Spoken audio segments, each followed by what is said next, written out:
24 seconds out with Frank Warren. Frank Warren, 2026, another day, another dollar, another year, another dollar. Another dollar, another year, and another day. Yeah, absolutely.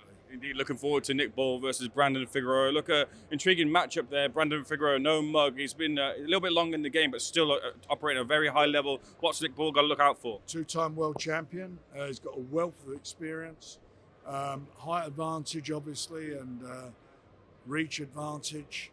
Great skills. Never been stopped. It's a tough fight, but Nick's done everything that's been asked of him. I think pound for pound, he's probably the best active fighter in this country.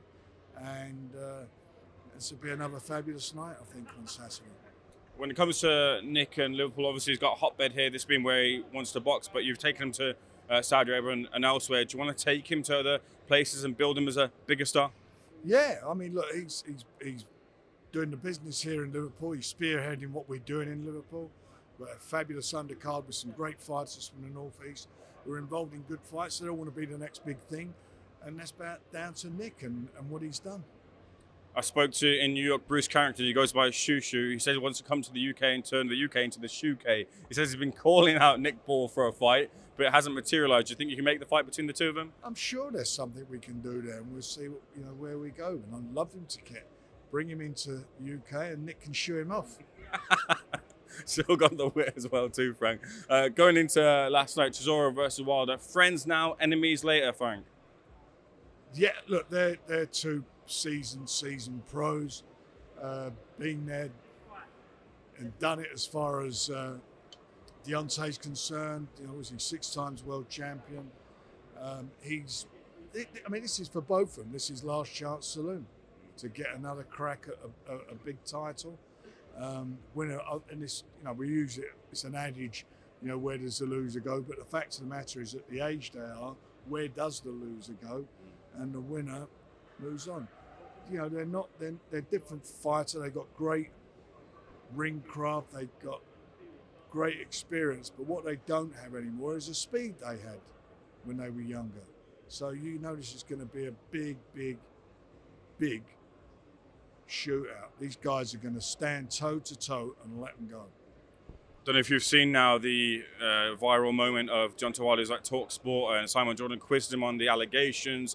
Deontay Wilder wasn't happy about the way Simon was essentially approaching that question. What did you make of Deontay Wilder's decision to leave Talk Sport because of Simon's questions? Well, I haven't seen it all. I heard about it yesterday, and I've not sort of watched it all. But that's his choice. It's what he's chosen to do, and that's what he's done.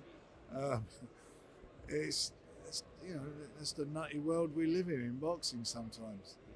He seems still really upset about what he feels was cheating from Tyson Fury in the fights they had with him. Tyson didn't cheat, and I like Deontay. Yesterday it was good to see him. Tyson didn't cheat, and it's a shame he says that. Yeah.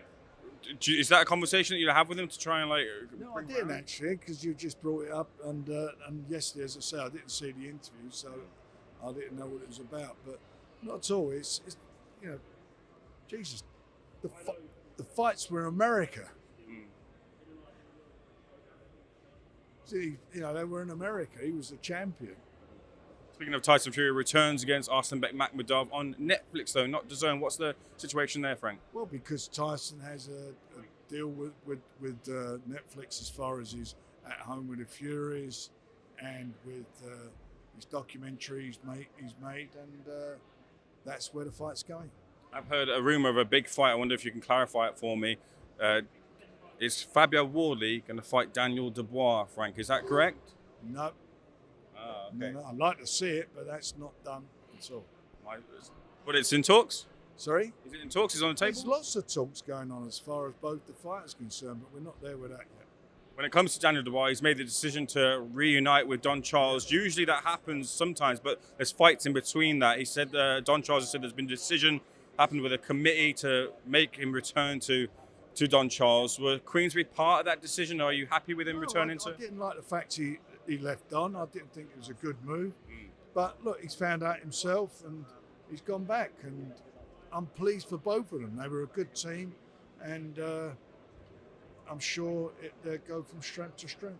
Whether it be Fabio, whether it be Tyson Fury, whether it be Daniel Dubois, neither of them are getting shot at Alexander Usyk right now, though. It's Rico Verhoeven, apparently. He's going to have a fight against an MMA fighter, so that'll leave him out for. He may not fight or defend his title by the end of the year, and all these mandatories, which most of the guys are with us, they're not going to sit around waiting. What do you think of the entrance into boxing for Dana White and Zuffa boxing? It's really interesting what they do, and let's see what happens over the next year, and I'll give you an opinion after that. The suggestion is that they want to make Tyson Fury versus Anthony Joshua. You've got to be a part of that if that happens, right? Tyson's promoter. Mm-hmm. Sky Sports are returning to boxing. What do you think of that, Frank? And these are the shows with MVP Jake Paul. They're doing all female card. I think it's great for women's boxing that they're doing that. Yeah. Do you think it'll be a success, considering a lot of people kind of thought that off the back of Ben Shalom and the job that he did? I'm not here to talk about whether it was a good job or a bad job, however, but there's a lot of feeling that Sky Sports maybe have lost a bit of a stronghold that they had in the sport. Can they build back, do you feel, with the stronghold that DAZN now have on the sport too? Well, I hope not, because I'm with DAZN. Fair enough, Frank. I wanted to talk to you about as well too.